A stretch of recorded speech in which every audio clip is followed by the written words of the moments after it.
Okay, ये बिस्मिल्लाह करते हैं। तो फंक्शनल रिक्वायरमेंट्स क्या होती हैं? तो this is the basic definition, statements describing what the system does.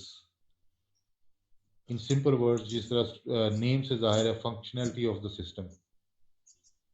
आपका system number of functionalities perform कर रहा होगा, ठीक है। उर्दू में अगर हम ट्रांसलेट करने तो ऐसी रिक्वायरमेंट्स जिसमें किसी काम के होने का तज़किरा हो, किसी काम के होने का तज़किरा हो, तो उस रिक्वायरमेंट को हम फंक्शनल रिक्वायरमेंट कहेंगे। फंक्शन का डिक्शनरी मीनिंग ले लेना। फंक्शन डिक्शनरी मीनिंग क्या है? काम का होना, किसी प्रोसेस का होना, किसी काम का होना। तो ऐसी तमाम रिक्वायरमेंट्स जिसमें किसी काम के होने का तज़किरा हो, उन रिक्वायरमेंट्स को हम फंक्शनल रिक्वायरमेंट्स कहेंगे। याद रखना आसान है ना? तो फंक्शन के मीनिंग से ही आप आसानी से याद रख सकते हैं कि भाई ये किस किस्म की रिक्वायरमेंट्स है, ठीक है। ओके, अब इसमें हम थोड़ी सी फर्दर डिस्कशन करेंगे। Statements of services the system should provide. अब डिफरेंट आथर डिफरेंट इसकी डेफिनेशन करेंगे अपने अपने हिसाब से, ठीक है। तो अब ये नेचुरल फिनोमेना आपके माइंड में कंटिन्यूसली होना चाहिए कि कभी भी कोई फंक्शनैलिटी परफॉर्म करनी हो तो फंक्शनैलिटी परफॉर्म करने का कुदरत ने क्या प्रोसेस डिफाइन किया है।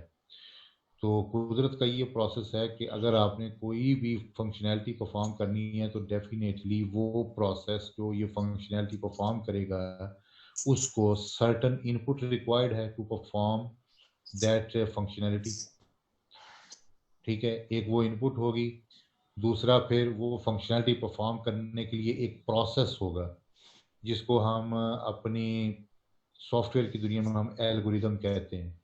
वो प्रोसेस परफॉर्म करने के लिए वो एल्गोरिदम रिक्वायर्ड होगा, ठीक है। उस एल्गोरिदम में करस्पॉन्डिंग हम कोड लिखेंगे, ठीक है। जब वो कोड अपनी एग्जीक्यूशन मुकम्मल कर लेगा तो जाहिर है फिर कोई आउटपुट डिलीवर करेगा। तो ये इनपुट, प्रोसेसिंग और आउटपुट, इन तीन चीज़ों का कम्बिनेशन आपकी फंक्शनैलिटी परफॉर्म करता है, ठीक है।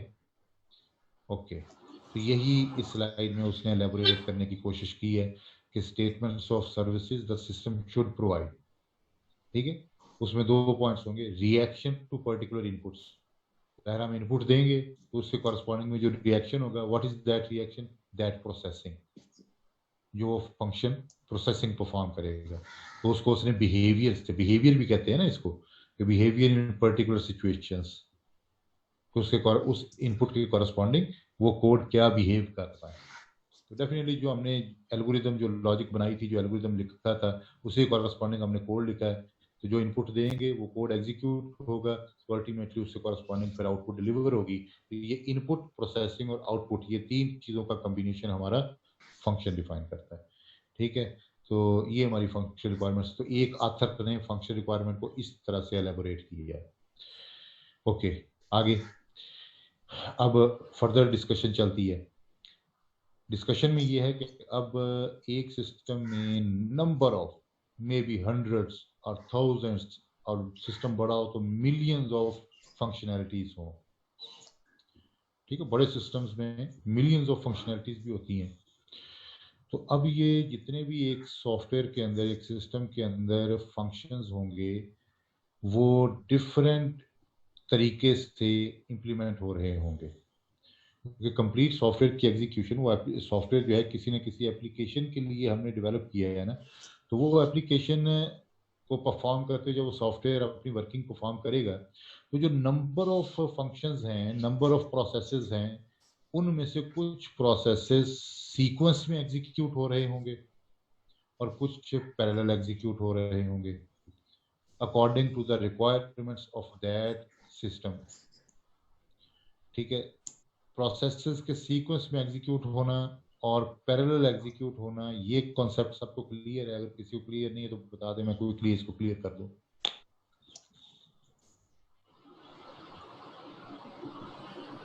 Anyone from the whole class? Sir एक दफा दोबारा बता दो। प्रोसेसेस का सीक्वेंस में एग्जीक्यूट होना, सीक्वेंस किसे कहते हैं? डिक्शनरी मीनिंग बताएं। तरतीब से।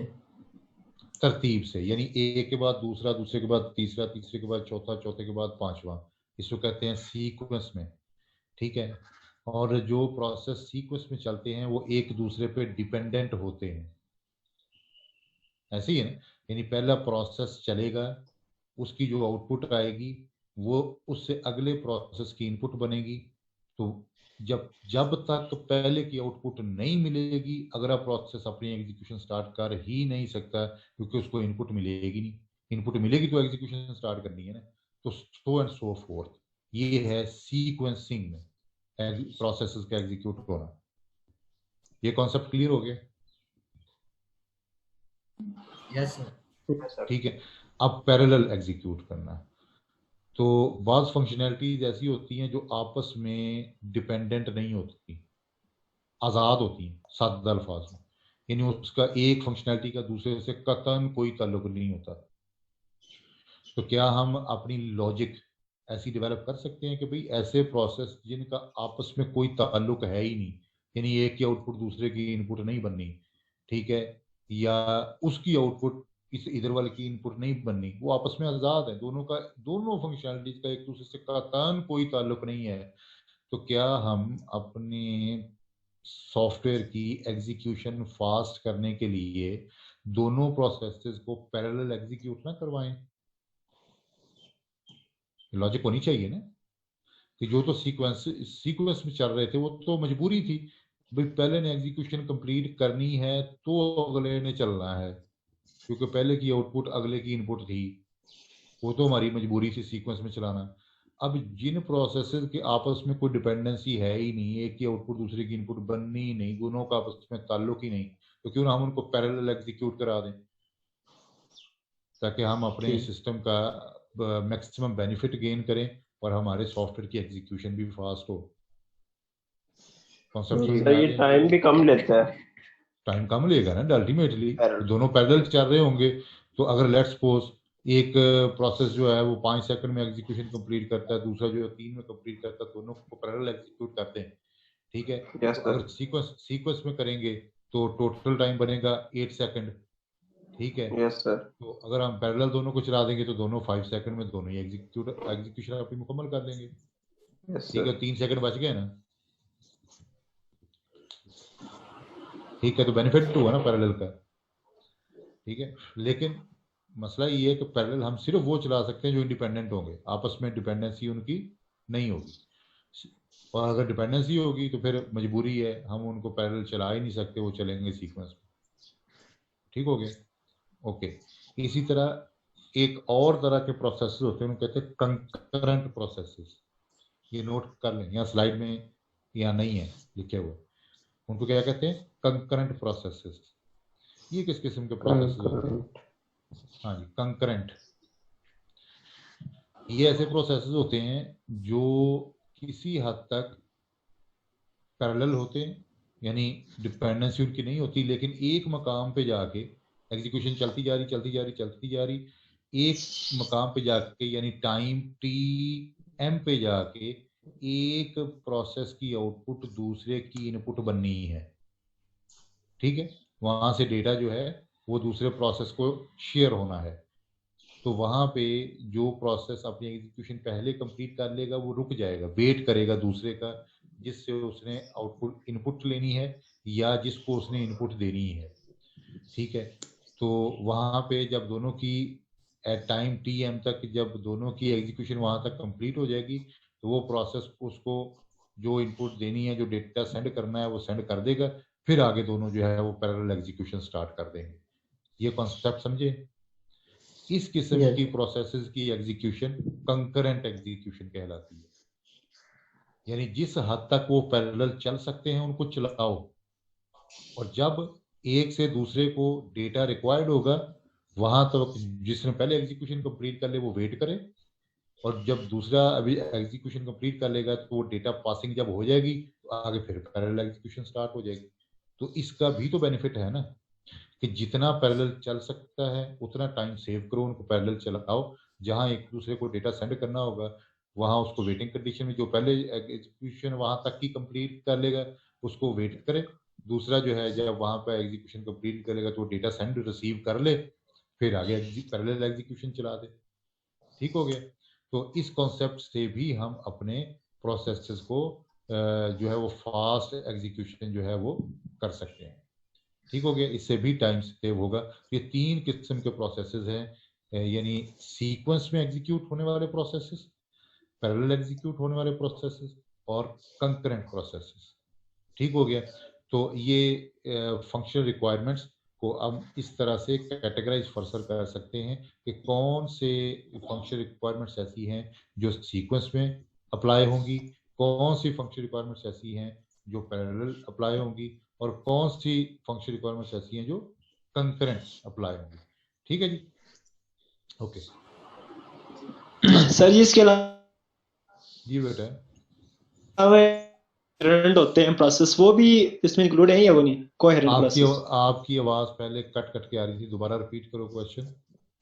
सर जी, कोहेरेंट प्रोसेस। जी जी जी जी, ये डिफरेंट आगे टाइप्स हैं, डिफरेंट टाइप्स हैं। ठीक है। तो ये डिपेंडेंसी की बेस पे डिफरेंट टाइप्स डिफाइन की हुई हैं कि किस हद तक एक प्रोसेस दूसरे प्रोसेस पे डिपेंडेंट है। ठीक है। जिस टाइप की डिपेंडेंसी होगी उस किस्म का उस प्रोसेस का नेम होगा। ठीक है। डिपेंडेंसी पे डिपेंड करता है इसका नेम। ओके। अब आगे, function requirement should be complete and consistent. ये हम पहले भी बात कर चुके हैं, जो पिछली एग्जांपल्स हमने डिस्कस की थी रिक्वायरमेंट्स की। ठीक है। तो उसमें हमने कहा था कि कोई भी रिक्वायरमेंट ऐसी ना हो जो हमने अधूरी लिखी हो। वो याद है एग्जांपल, वो ईटीसी वाली, एक्सेट्रा एक्सेट्रा वगैरह वगैरह, Yes, sir. वो एग्जांपल याद है ना? एग्जांपल नंबर 3 जो हमने डिस्कस की थी, जिस वो लाइब्रेरी सिस्टम की, यस जी सर, सर, याद yes, है। DVDs, books वगैरह। हाँ जी, बुक्स को आगे वो ईटीसी लगाया Yes, हुआ था sir. उसने।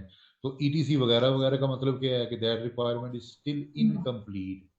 उसमें तमाम जो चीज़ें लाइब्रेरी सिस्टम को हैंडल करनी चाहिए वो सारी की सारी उसने शामिल नहीं की, आगे वगैरह वगैरह लिख दी है etc. That is not accepted. ठीक है। तो हर रिक्वायरमेंट जो लिखी जाएगी must be complete and second consistent. Consistent होने का क्या मतलब है? क्रिकेट का अक्सर लोगों को शौक होता है, कमेंटेटर्स की कमेंट्री बड़ी मजे की होती है सुनने वाली, विदाउट कमेंट्री जो क्रिकेट मैच देखने का मजा भी नहीं आता है। तो कमेंटेटर्स अक्सर डिस्कस कर रहे होते हैं प्लेयर्स की परफॉर्मेंस को। ठीक है। ये एग्जांपल दे रहा हूँ ताकि आसानी से आपके जहन में कंसिस्टेंट का मीनिंग और कॉन्सेप्ट समझ में आ जाए। वो कह रहे हैं कि ये जो बैट्समैन ये खेल रहा है, फॉर एग्जांपल किसी बैट्समैन का नेम ले लें कि इसकी परफॉर्मेंस जो वो कंसिस्टेंट है। दूसरे की डिस्कस करते हैं, कहते हैं जी इसकी परफॉर्मेंस जो है वो कंसिस्टेंट नहीं है, इनकंसिस्टेंट है। तो बताइए क्या मतलब होगा अगर किसी की, वो कह रहे हैं इसकी परफॉर्मेंस कंसिस्टेंट है, इसकी परफॉर्मेंस इनकंसिस्टेंट है, क्या मतलब? कंसिस्टेंट होता ना कि जो चेंज ना हो, एक जैसा ही रहे, और जी, यानी अनकंसिस्टेंट होता है जो चेंज होता रहे। परफॉर्मेंस सर अगर वो किसी की कॉन्स्टेंटली तसलसल में है, तसलसल में है, और जी से मतलब कॉन्स्टेंटली अच्छा खेल रहे हैं, मतलब कि हाँ जी, तो लगातार उसकी परफॉर्मेंस Yes, कंसिस्टेंट sir. होगी। ठीक है। और अगर लेट वो एक मैच में तो उसने 50 कर दी, अगर 4 मैच में अगर किसी में 5 किया, किसी में 10, किसी में 12, किसी में 0 पे आउट हो गया, तो परफॉर्मेंस कैसी रही फिर उसकी? इनकंसिस्टेंट। बात समझ में आ गई? ठीक है। तो यही बात वो यहाँ कर रहा है कि जो रिक्वायरमेंट्स हैं वो आपकी कंसिस्टेंट होनी चाहिए, यानी एक तरतीब में होनी चाहिए, एक तसलसल के साथ होनी चाहिए। ये नहीं कि एक जो है रिक्वायरमेंट कुछ और लिख दी, आगे कुछ और लिख दी, दोनों का आपस में सिरे से कोई ताल्लुक ही नहीं है। ठीक है। अगली रिक्वायरमेंट कुछ और लिख दी, तो ये तो जो पढ़ेगा तो उसके दिमाग के तो सारे चिराग जो है वो रोशन हो जाएंगे ना। ठीक है कि भाई ये क्या प्रोजेक्ट है, ये किस किस्म का प्रोजेक्ट है, ये तो पल्ले ही कुछ नहीं पड़ रहा है, ये क्या है, तो इसमें रिक्वायरमेंट्स की तरतीब ही कुछ नहीं को बात ही समझ नहीं आ रही। ठीक है। तो जो जिस फंक्शनैलिटी की रिक्वायरमेंट्स आप लिखना शुरू कर रहे हो, एक तसलसल के साथ उसकी तमाम रिक्वायरमेंट्स को कंप्लीट करो। फिर अगली फंक्शनैलिटी की रिक्वायरमेंट्स जो हैं वो उसकी सारी तसलसल के साथ कंप्लीट करो, ताकि रीडर को जब वो रिक्वायरमेंट पढ़े तो उसको तमाम रिक्वायरमेंट्स क्लियरली अंडरस्टैंड हो जाए और वो कंप्लीट फंक्शन उसको समझ में आ जाए। So that is the way of writing the consistent functional requirements. ठीक हो गया जी? ओके, हमारा ये सेशन एक्सपायर होने में लेस देन 10 मिनट्स हैं. जैसे ही एक्सपायर होगा इंशाल्लाह विद इन 5 मिनट्स हम अगला सेशन स्टार्ट कर लेंगे. ओके जी, तो आगे चलते हैं. ये अब डिफरेंट एग्जांपल्स वो दे रहे हैं. ठीक है, फॉर एग्जांपल जो कहता है क्वाड्रेटिक इक्वेशन. छोटे तो हमने काफ़ी मैथमेटिक्स के ये क्वेश्चन सॉल्व किए थे क्वाड्रेटिक इक्वेशन के. यही फार्मूला है उसका. ठीक है, यस सर. ओके. अब इसमें सिंपल फार्मूला लिखने से क्या जो हम क्वाड्रेटिक इक्वेशन की इम्प्लीमेंटेशन करना चाहते हैं और उसके रिक्वायरमेंट्स जो लिखना चाहते हैं, क्या ये फार्मूला लिखने से वो सारी रिक्वायरमेंट्स मुकम्मल हो गई? No sir. हम अपने एसआरएस डॉक्यूमेंट में अगर ये लिख दें कि भाई क्वाड्रेटिक जो आपकी इक्वेशन है उसको हमें सॉल्व करना है, उसको सॉल्व करने का ये फार्मूला है. ठीक है, तो रीडर इस फार्मूले को पढ़ ले तो पढ़ के वो समझ जाए कि जनाब ये पूरा फंक्शन जो है क्वाड्रेटिक इक्वेशन को सॉल्व करने का वो खुद ही जो है वो उसकी अब समझ के तो कोडिंग कर लेगा और डिज़ाइनर जो है उसकी डिज़ाइन बना लेगा. That's enough. Is it okay? Yes sir. No sir. Yes sir. No अच्छा, सर. जो यस सर कर रहा है वो अपने आर्गुमेंट दे, जो नो सर कह रहा है वो अपने आर्गुमेंट दे. सर जब हमें फार्मूला पता चलेगा तो उससे हम कोडिंग इजीली कर सकते हैं किसी भी चीज की. बिल्कुल, मतलब हम बहुत जैसे अच्छे चीज से. बेच. हाँ जी, तो अभी तक जितने हमने 3 लेक्चर डिस्कस किए हैं उससे आपने ये बात सीखी है. ठीक हो गया. और जो नो सर कह रहा है वो अपने आर्गुमेंट दे. सर उसका मेन थीम तो पता चल गया, यानी कि फॉर्मूले के बारे में पता चल गया, लेकिन अगर वो नेटिव नहीं है उसे, यानी कि वो यूजर नहीं मैथ का, उसको ज्यादा नहीं पता, तो उसको जी, फर्दर डिटेल्स वगैरह चाहिए होंगी उसे यूज करने के लिए, जी. तो उसको मजीद अब ये इंफॉर्मेशन चाहिए होगी. जी, अब ये देखिए, ये आपने ये बात अपने पल्ले बांध लीजिए. Very very important. जब भी आपने अपनी रिक्वायरमेंट्स को एलैबोरेट करना है या किसी को ज़िंदगी में कोई कॉन्सेप्ट समझाना है या आपने लेक्चर डिलीवर करना है, ज़िंदगी में हर इंसान तालिब इल्म भी होता है और ज़िंदगी के किसी लम्हात में वो उस्ताद भी बनता है, किसी को पढ़ाना भी पड़ता है. ठीक है, चाहे आप अपने बेटे को कल पढ़ाइएगा या छोटे बहन भाइयों को पढ़ाइएगा या इस प्रोफेशन में आके आप एक टीचर बन के लेक्चर डिलीवर करेंगे तो आपको पढ़ाना पड़े, या आप अपने किसी दोस्त को, किसी हमसाये को कोई पढ़ाना पड़ जाए, ये बात ज़हन में रखिएगा. बहुत अहम बात बताने जा रहा हूँ. जब आप उस्ताद के ओहदे पे फायज होते हैं तो जिस कॉन्सेप्ट को आप पढ़ाने जा रहे हो ये आप ज़हन में रख लीजिए कि मेरे तालिब इल्म को इस कॉन्सेप्ट का सिरे से कख पता नहीं है, वो कुछ नहीं जानता. ये Yes, sir. बहुत इम्पोर्टेंट रूल है जो उस्ताद को फॉलो करना पड़ेगा. सिमिलरली अब आप इस प्रोफेशन में आ जाएं.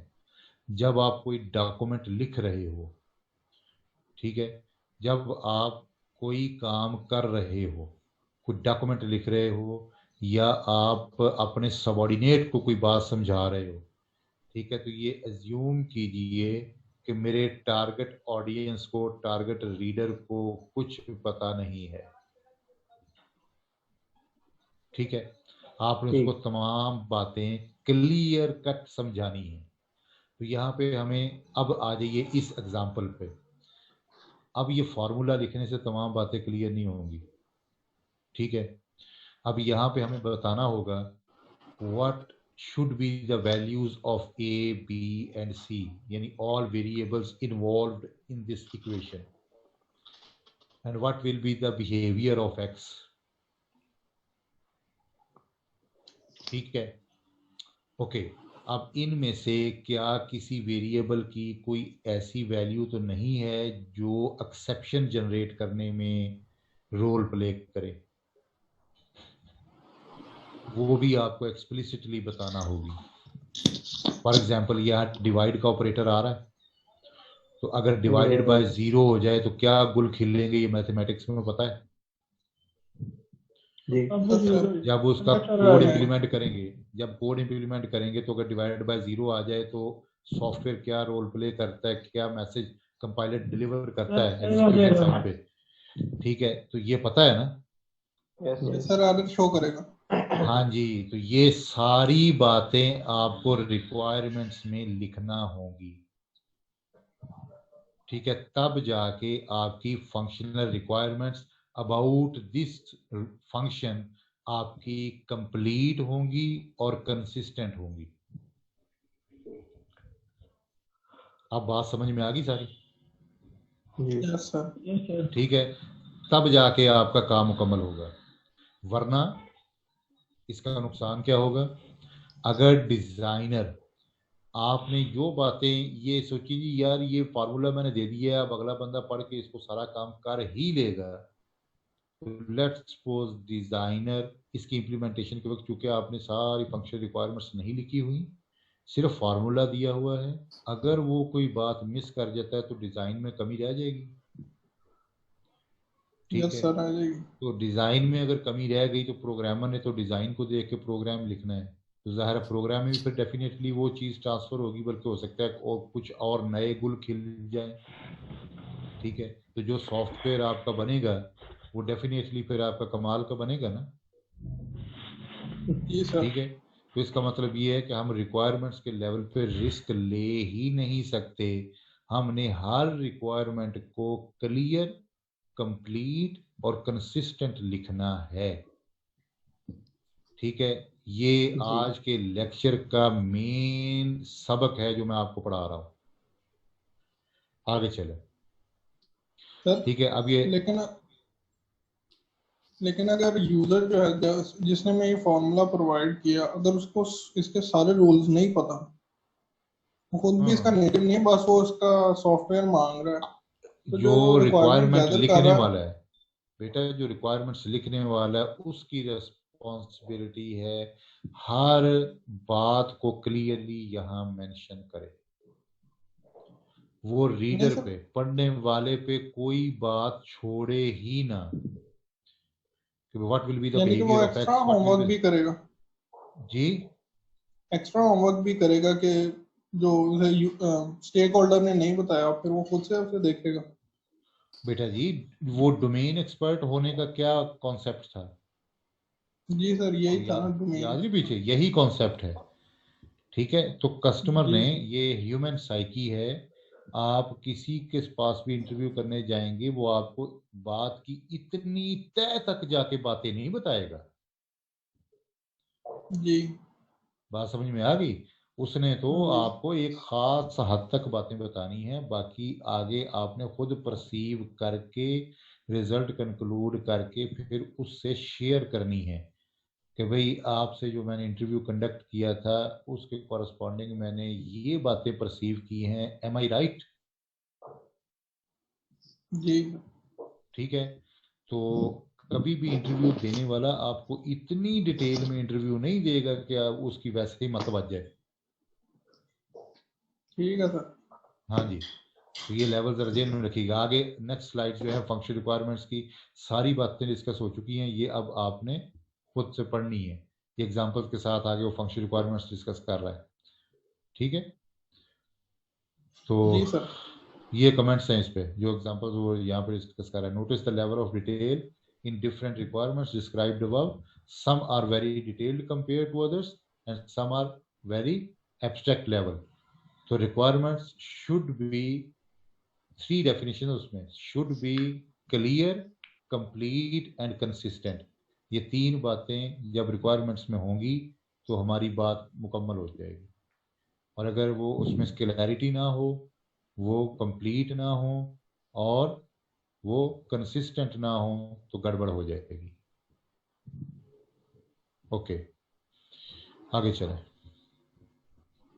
Second type of requirement is non functional requirements. Function का तो मतलब समझ में आ गया ना, ऐसी तमाम रिक्वायरमेंट्स जिसमें काम का होना पाया जाए, ठीक है, इंतहाई सादा अल्फाज में समझा रहा था, किसी काम के जी होने की तस्करा हो तो हमारी फंक्शनल रिक्वायरमेंट्स में आ जाएगा। और नॉन फंक्शनल इसका उलट, इसका उलट, ठीक है। यानी सिस्टम की फंक्शनैलिटी से काम करने, सिस्टम जो जो काम कर रहा है according to the need, ठीक है, okay.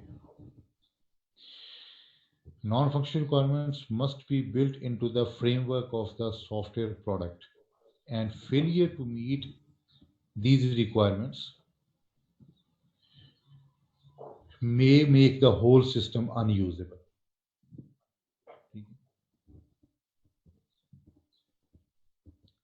ये आगे एग्जांपल्स दे रहा है, ठीक है, वो जो इश्यूज हमने डिस्कस किए थे, पढ़ लीजिए, कोई बात समझ नहीं आ रही तो बता दें।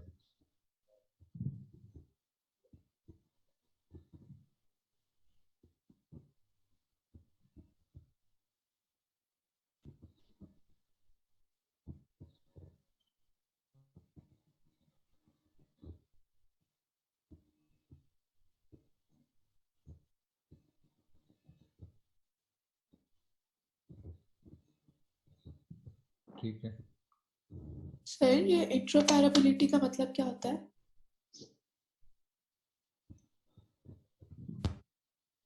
जी, इंट्रोपैरेबिलिटी ये नॉन फंक्शनल इंटरपैराबिलिटी कहाँ है? इंटरऑपरेबिलिटी, इंटरऑपरेबिलिटी ऑपरेशन से ऑपरेबिलिटी निकला है, ठीक है। ठीक है। इंटरऑपरेबिलिटी मतलब आपस में मिलजुल कर किसी काम का परफॉर्म करना, उसको कहते हैं इंटरऑपरेबिलिटी, ओके ठीक है। तो अब इस सेंटेंस को पढ़ें। Because of the need of interoperability with other software and hardware systems, क्योंकि जो भी प्रोजेक्ट आप डेवलप करोगे वो स्टैंड अलोन तो नहीं चलेगा ना। जी इस दुनिया में कोई भी सॉफ्टवेयर स्टैंड अलोन काम नहीं कर सकता, जाहिर है वो दूसरे सिस्टम्स के साथ मिलकर काम करता है। तो अगर वो दूसरे सिस्टम के साथ कोऑपरेट करके काम करने की सलाहियत उस सॉफ्टवेयर में है तो हम कहेंगे कि ये सॉफ्टवेयर इंटरऑपरेबल है। और अगर उसमें ये सलाहियत नहीं है दूसरे सॉफ्टवेयर के साथ मिलकर काम करने की तो फिर वो सॉफ्टवेयर इंटरऑपरेबल नहीं होगा और डेफिनेटली फिर क्लाइंट भी उस सॉफ्टवेयर को एक्सेप्ट नहीं करेगा, ठीक है। ये नॉन फंक्शनल रिक्वायरमेंट्स की आगे फर्दर टाइप्स हैं। नॉन फंक्शनल रिक्वायरमेंट्स को सर दूसरे सॉफ्टवेयर के साथ दूसरे सर सॉफ्टवेयर मैं के पूछना साथ चाह रहा मिलने दूसरे की सॉफ्टवेयर के साथ मिलके काम करने का मतलब कैसे? मतलब पोते ना कहेगा, इससे क्या मिसाल के मतलब? तौर पे आपकी मिनहाज यूनिवर्सिटी का सॉफ्टवेयर है ना, है या नहीं? सॉफ्टवेयर ही है ना। जी समझने के लिए सबसे आसान एग्जांपल जी दूं आपको, ठीक है। Yes sir. क्या ये स्टैंड अलोन काम कर रहा है? हम्म, अकेला आइसोलेट है? दुनिया में अपना ही एक दुनिया बना के बैठा हुआ है? बताओ ना। तो सर ठीक है, हजारों सॉफ्टवेयर हैं जिनके साथ मिलकर ये काम कर रहा है। HEC का है, गवर्नमेंट की दूसरी एजेंसीज के अपनी वेबसाइट्स हैं उनके साथ मिलकर ये काम कर रहा है। जो आपकी इसमें एक मॉड्यूल की मैं बात करने जा रहा हूँ, लाइब्रेरी का मॉड्यूल है। वो लाइब्रेरी का अकेला एक मॉड्यूल हजारों दुनिया के डिफरेंट सॉफ्टवेयर के साथ कोऑपरेट करके काम कर रहा है। आपको एक बुक डाउनलोड करनी हो तो वो बुक कहाँ से डाउनलोड होगी? Do you know? वो डिफरेंट डेटाबेसेस पे जाके सर्च करता है, ठीक है। वहां से जहां से उसको वो बुक मिलती है वहां से वो बुक डाउनलोड करके लाके आपको देता है, ठीक है। इसी तरह से डिफरेंट वेबसाइट्स जो हैं वो उसके साथ इनकॉर्पोरेट होती हैं, डिफरेंट कंपनीज के सॉफ्टवेयर उसके साथ इनकॉर्पोरेट होते हैं, ठीक है। तो कभी भी कोई भी सॉफ्टवेयर स्टैंड अलोन काम नहीं करता, दूसरे सॉफ्टवेयर के साथ कोऑपरेट करके काम करता है। समझ में आई कुछ बात या और डिटेल में कोई बात समझाऊं? नहीं सही है सर। हाँ जी, सर यहाँ ओके। पर लिखा हुआ है जैसे बजट कॉन्स्ट्रेंट्स, प्राइवेसी, सिक्योरिटी और ऑपरेबिलिटी जो जी जी सॉफ्टवेयर किया वो फिर हाँ जी, स्टेक होल्डर से बात होती है कि आप इतना बजट देंगे तो उस हिसाब से ये लेवल होगा आपकी इन चीजों का। डेफिनेटली पुੱਤ डेफिनेटली ये तो पूरी डिस्कशन होती है जो कॉन्ट्रैक्ट साइन होता है। ये तो बिजनेस है, तो बिजनेस में आप साइन करते हो कि नहीं करते? सारी बातें खुल के डिस्कस करते हो आप कस्टमर के साथ। जिस लेवल का कस्टमर काम चाहेगा उसी लेवल का फिर उसकी कॉस्ट जो है वो रिप्रेजेंट की जाएगी। ठीक है भैया, आप ये वाला काम करवाएंगे तो इतने पैसे, ये काम करेंगे तो इतने, ये है तो इतने। ठीक है, जिस सर लेवल का अगर जितना सॉफ्टवेयर हैक हो जितना जाता, गुड़ पाओगे ना मीठा। हाँ जी, ये सिक्योरिटी सॉफ्टवेयर इश्यूज अगर है हैक हो जाता तो वो बेटा, ये फिर सिक्योरिटी सॉफ्टवेयर इश्यूज जो, है। हैक, आपका सॉफ्टवेयर ऐसा होना चाहिए जो हैक ना हो। कस्टमर की यही डिमांड होगी ना। ठीक है, जी तो अगर जितने लेवल की सिक्योरिटी कस्टमर डिमांड कर रहा है उतनी कॉस्ट होगी। सर यानी कि उसके जिम्मेदार हम होंगे जो बना के दे रहे हैं उसको। तो और कस्टमर होएगा। हो सकता है सर ਸਿਆ उसको कोई तकलीफ हुई ਸਿਆਣੀਆਂ है। ਦੀਆਂ ਗੱਲਾਂ ਕਰ ਯਾਰ, ਸਿਆਣੀਆਂ ਦੀਆਂ ਗੱਲਾਂ कर कमरियां तेरा मार। ठीक है ओके, आगे चलो। ये मेजर Yes. तीन तीन टाइप्स में हम नॉन फंक्शनल रिक्वायरमेंट्स को डिवाइड कर सकते हैं। एक है प्रोडक्ट रिक्वायरमेंट, हमारी प्रोडक्ट कौन सी है, हमारी दुनिया में प्रोडक्ट, हमारी प्रोडक्ट। कई बार मैं ये बात कर चुका हूँ।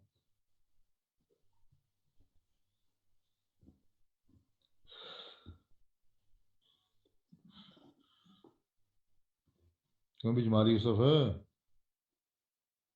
Mateen Hasan, yes sir. जी हमारी सर। दुनिया में प्रोडक्ट क्या है, हमारी प्रोडक्ट क्या है? सॉफ्टवेयर ही है। तो ऐसा सॉफ्टवेयर है। हाँ, तो फौरन खोल के बोलो ना कि सर हमारी जो हमारी प्रोडक्ट है वो सॉफ्टवेयर है। तो एक सॉफ्टवेयर इंजीनियर की प्रोडक्ट क्या होगी? सॉफ्टवेयर। Customer software. उसके यस पास सर, क्या लेना आता है? आलू लेना होता सॉफ्टवेयर है, लेने प्याज ही लेना आता होता है, है। हाँ, कस्टमर ने सॉफ्टवेयर ही अगर चाहिए सर। सॉफ्टवेयर, हाँ जी सॉफ्टवेयर चाहिए, तो हमारी प्रोडक्ट सॉफ्टवेयर है। ठीक है, तो उसके मुतल्लिका रिक्वायरमेंट्स। ठीक है, फिर जी ऑर्गेनाइजेशनल रिक्वायरमेंट्स है। ऑर्गेनाइजेशनल अभी डिटेल में डिस्कस करते हैं। फिर तीसरी कैटेगरी एक्सटर्नल रिक्वायरमेंट्स। ये तीन मेजर कैटेगरीज में हम नॉन फंक्शनल रिक्वायरमेंट्स को डिवाइड कर सकते हैं। आगे इनकी फर्दर कैटेगरीज होने जा रही हैं, देखिएगा। पहले उसने हाथ डाला है प्रोडक्ट रिक्वायरमेंट्स को। ठीक है, प्रोडक्ट के मुतल्लिका कौन सी ऐसी रिक्वायरमेंट्स हैं जो फंक्शनल नहीं, नॉन फंक्शनल। क्योंकि प्रोडक्ट रिक्वायरमेंट्स नॉन फंक्शनल है, ये जेहन में रखिएगा। कोई एंड च चीख मार के ना सुता पे उठे कि सर जी इंदे मुतल्लिका केड़ी फंक्शनल रिक्वायरमेंट होंदी है। ठीक है, प्रोडक्ट रिक्वायरमेंट्स कौन सी है, नॉन फंक्शनल, उसकी कैटेगरी है, उसकी बात करने जा रहे हैं। अच्छा, प्रोडक्ट शुड बी यूजेबल और should yes not be sir, usable. Should be usable ना। यस तो सर।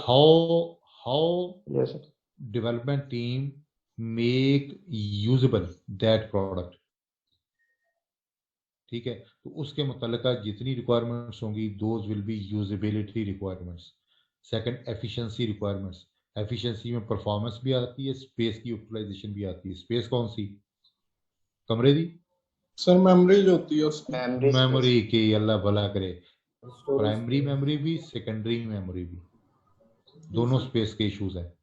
प्राइमरी भी, सर सेकेंडरी भी। टाइम भी ठीक इसी है, में ही आता सर। प्राइमरी भी इसी में आएगा, सेकेंडरी भी इसी में आएगा। स्पेस है ना। ठीक है, डेटा के लिए ड्यूरिंग एग्जीक्यूशन कितनी स्पेस चाहिए वो प्राइमरी हैंडल करेगी। ठीक है, और स्टोरेज के लिए कितनी स्पेस चाहिए वो सेकेंडरी हैंडल करेगी। ये तो बेसिक कॉन्सेप्ट्स हैं यार। जी सर, नहीं सर मैं कहता टाइम का जो है वो इसमें परफॉर्मेंस में आएगा। यस बेटा सर, ये क्यों तो बहुत नहीं, वो बेसिक है। टाइम के कम्प्लेक्सिटी के सारे इश्यूज परफॉर्मेंस में आएंगे।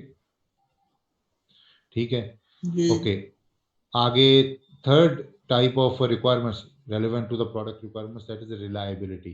How much your software is reliable. यानी कितने कॉन्फिडेंस के साथ यूजर्स आपके प्रोडक्ट को यूज करते हैं। How much this product is reliable.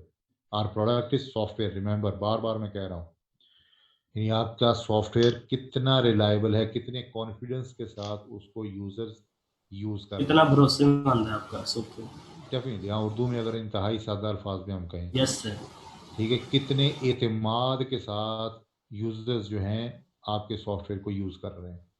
ठीक है, तो रिलायबिलिटी को मेजर करने के भी मेथड्स हैं। ठीक है, आगे पोर्टेबिलिटी। पोर्टेबल, किसी भी सॉफ्टवेयर का पोर्टेबल होना, ये कॉन्सेप्ट आप लोगों को मस्ट बी क्लियर। बेसिक से कॉन्सेप्ट्स हैं जो कि मैट्रिक के बच्चे भी जानते हैं। तो कोई सॉफ्टवेयर पोर्टेबल होता है नहीं होता, पोर्टेबल होने का कॉन्सेप्ट क्या है। ठीक है जी। ये बता दें, ये नहीं पता पोर्टेबल वाला, पोर्टेबल नहीं पता है इस पर शहजादा? ICS नहीं पड़ेगी। अच्छा नहीं, मैं केड़ा पुत कह रहे हैं, मैं तो कि जनरल गल कर रहे हैं। अब बाहर कुल्फियां बेचने वाले ਨੂੰ ਪੁੱਛ ਲਈ, ਤੈਨੂੰ ਦੱਸ ਦੇਗਾ ਪੋਰਟੇਬਲ ਦਾ ਕੀ ਮਤਲਬ ਹੈ। ਪੋਰਟੇਬਲ ਦਾ ਮਤਲਬ ਪੁੱਤ, ਪੋਰਟੇਬਲ ਦਾ ਮਤਲਬ ਇਹ ਹੁੰਦਾ ਹੈ ਕਿ ਇਹ ਸੌਫਟਵੇਅਰ ਫਲਾਣੇ ਸਿਸਟਮ ਤੇ ਫਲਾਣੇ ਟਾਈਪ ਆਫ ਹਾਰਡਵੇਅਰ ਤੇ ਇੰਸਟਾਲ ਹੋ ਜਾਏਗਾ। ਉਹ ਤਾਂ हो गया ਪੋਰਟੇਬਲ ਹੈ सर। ਕਿ ਨਹੀਂ ਹੈ? ਠੀਕ ਹੈ, ਉਹਨੂੰ ਕਹਿੰਦੇ ਪੋਰਟੇਬਲ। ठीक जी, है। हो गया बस। हाँ, चलो आगे चलो। जी मजाक ठीक नहीं है, करते हैं आपकी बात। तो यही उसने अब डिटेल में आगे डिस्कशन की हुई है। ठीक है, आगे चलें। ऑर्गेनाइजेशनल रिक्वायरमेंट, ऑर्गेनाइजेशन को हम आगे फर्दर 3 किस्म की रिक्वायरमेंट्स में इंप्लीमेंट कर सकते हैं। ठीक है, पहली रिक्वायरमेंट कौन सी है? Standard requirements. स्टैंडर्ड कौन से होते हैं? International rules and regulations that must be obeyed by the development team as well as the organization, software development company। ठीक है, और कुछ उस कंपनी के अपने स्टैंडर्ड रूल्स होते हैं। हर कंपनीज के अपने भी स्टैंडर्ड रूल्स होते हैं और इंटरनेशनल स्टैंडर्ड रूल्स भी होते हैं काम करने के। ठीक है, जिस तरह ये ISO, IEEE, ये स्टैंडर्ड रूल्स है ना। यस सर है। ठीक है, हाँ जी। तो वो जो ऑर्गेनाइजेशन है वो किस लेवल के रूल्स को इम्प्लीमेंट कर रही है for the development of the projects. ठीक है, तो ये सारी रिक्वायरमेंट्स उन स्टैंडर्ड रिक्वायरमेंट्स में आ जाएंगी। ठीक है, ओके। तो उसके बाद इम्प्लीमेंटेशन रिक्वायरमेंट्स, हमने सॉफ्टवेयर को जब इम्प्लीमेंट करना है at that time of requirements, जो रिक्वायरमेंट्स होंगी तो वो उसकी इम्प्लीमेंटेशन रिक्वायरमेंट्स में आएंगी। फिर आगे डिलीवरी रिक्वायरमेंट्स। ठीक है, जो डिलीवरी स्केड्यूल बनाया हुआ है हमने सॉफ्टवेयर डेवलपमेंट प्रोसेस मॉडल में, इंक्रीमेंटल मॉडल पढ़ा था ना, याद है ये यस मुझे सर, पढ़ा हुआ। इंक्रीमेंट जिससे मॉडल पढ़ा में हुआ। हमारी जो यस सर। प्रोडक्ट की डिलीवरी होती है वो in the form of increments होती है। कभी भी कस्टमर जो है वो एज अ होल पूरा प्रोजेक्ट डेवलप करवा के उसको टेक ओवर नहीं करता, वो in the form of modules, in the form of increments delivery चाहता है। इसका फायदा डेवलपमेंट कंपनी और डेवलपमेंट टीम को भी होता है। क्या फायदा होता है? फायदा ये होता सर है कि जो मॉड्यूल वो हैंड ओवर कर देता है कस्टमर के, कस्टमर उसको यूज करना शुरू कर देता है, उसकी साथ साथ टेस्टिंग भी होती रहती है। ठीक है, जहां जो प्रॉब्लम आई, जो कि अभी project as a whole complete होके हैंड ओवर होके कंपनी फारग तो नहीं ना हुई, अंडर डेवलपमेंट है। कस्टमर उसको ट्रायल बेस पे जब यूज करता है तो जो जो उसमें प्रॉब्लम्स आएंगे वो साथ साथ रिपेयर होते जाएंगे। कस्टमर का कॉन्फिडेंस उस पर उतना ज्यादा बिल्ड होगा, और कस्टमर का कॉन्फिडेंस ये की रोल प्ले करता है बिजनेस में। अगर कस्टमर का कॉन्फिडेंस हम लूज कर दें तो हम बिजनेस लूज कर देंगे। यस ठीक है, सर, ऐसे ही। तो डिलीवरी रेलिवेंट जो रिक्वायरमेंट्स हैं those are very very important. तो आप देख रहे होंगे कि जितनी भी टाइप की रिक्वायरमेंट्स हैं, जितनी भी टाइप्स की रिक्वायरमेंट्स हैं, ऑल आर इक्वली इंपॉर्टेंट। हम किसी को सिरे से इग्नोर नहीं कर सकते, जिसको इग्नोर करेंगे फटे पड़ जाएंगे। बात समझ में आ गई? आ गई है सर। हाँ जी, आगे चलें। तो ये आगे थोड़ी थोड़ी डिटेल बता रहा है इसके बारे में, ऑर्गेनाइजेशन रिक्वायरमेंट्स जो मैंने अभी आपको बता दी हैं। ठीक है, अब एक्सटर्नल रिक्वायरमेंट्स पे आ जाए। एक्सटर्नल रिक्वायरमेंट्स की फर्दर कैटेगराइजेशन और फर्दर डिटेल। अब देखिएगा किस किस किस्म की रिक्वायरमेंट्स है जो हम लोगों ने कभी सोची भी नहीं कि ऐसी भी रिक्वायरमेंट्स होती हैं। यस, ऐसी भी रिक्वायरमेंट्स होती हैं। देखिए एक्सटर्नल रिक्वायरमेंट्स में सबसे पहले इंटर ऑपरेबिलिटी रिक्वायरमेंट्स, जो अभी मैं समझा चुका हूँ, स्टूडेंट ने क्वेश्चन किया था, ये फीमेल स्टूडेंट ने क्वेश्चन किया था, सर इंटर ऑपरेबिलिटी का क्या मतलब है। ठीक है, कि सॉफ्टवेयर दूसरे सॉफ्टवेयर के साथ मिलकर किस तरह से काम करता है। Those requirements are called interoperability requirements. ठीक है, सेकंड एथिकल रिक्वायरमेंट्स। एथिकल किसे कहते हैं? सर तमीज़दार को कहते हैं, बस तमीज़ से जी काम करने वाला। नहीं नहीं नहीं नहीं नहीं, नहीं। इखलाकियात, जी, अखलाकियात। इखलाकियात। ठीक है, किसी भी टाइप ऑफ बिजनेस में उसके अपने पर्टिकुलर सोसाइटी के रेलेवेंट और जनरल एथिकल रूल्स होते हैं। Those rules must be obeyed. जैसे फॉर एग्जांपल हम क्लास ले रहे हैं, क्लास से कुछ एथिकल रूल्स हैं, यस सर है। यानी टीचर के लिए कौन से एथिकल रूल्स हैं, स्टूडेंट्स के लिए कौन से एथिकल रूल्स हैं, क्लास की कंडक्ट करने के कौन से एथिकल रूल्स हैं, ठीक है, यूनिवर्सिटी के एनवायरनमेंट के हिसाब से कौन से एथिकल रूल्स हैं। तो हर एनवायरनमेंट में, हर कंपनी के लिए, हर टाइप ऑफ बिजनेस में एथिकल रूल्स होते हैं। उन रूल्स को ओबे करना कंपलसरी है, वरना आप बिजनेस में लॉस करोगे, प्रोडक्ट आपकी सत्यानाश हो जाएगी, आपके एम्प्लॉयज जो है वो तितर बितर हो जाएंगे, कंपनी तितर बितर हो जाएगी। एथिकल रूल्स को ओबे करेंगे तो आपका बिजनेस सक्सेसफुली चलेगा और आपकी प्रोडक्ट्स भी सक्सेसफुली क्वालिटी की जनरेट होंगी। और अगर एथिकल रिक्वायरमेंट्स को आप ओबे नहीं करेंगे तो फिर आहिस्ता आहिस्ता बड़ी तेजी के साथ जो है वो आपका काम खराब होता जाएगा। ठीक है। Third type of external requirements is legislative requirements. Legislation का क्या मतलब होता है? लेजिस्लेटिव सर कानून जो होते हैं नेशनल लेवल पर कवानीन। या yes yes yes yes yes, कानून।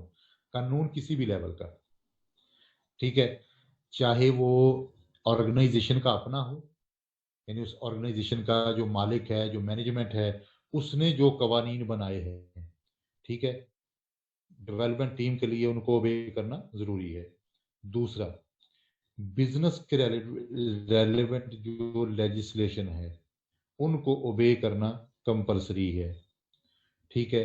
तीसरा, जिस टाइप ऑफ बिजनेस को आप चला रहे हैं, हमारा सॉफ्टवेयर डेवलपमेंट है ना, जिस टाइप ऑफ बिजनेस को आप चला रहे हैं उसके मुतल्लिका गवर्नमेंट की एजेंसीज के रूल्स को ओबे करना कंपलसरी है। ठीक है। तो ये सारी के सारी क्या है? Legislative requirements.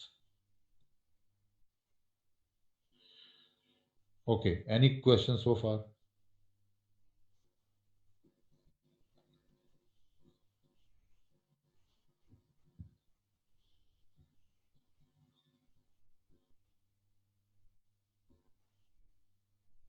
जी, किसी का क्वेश्चन है?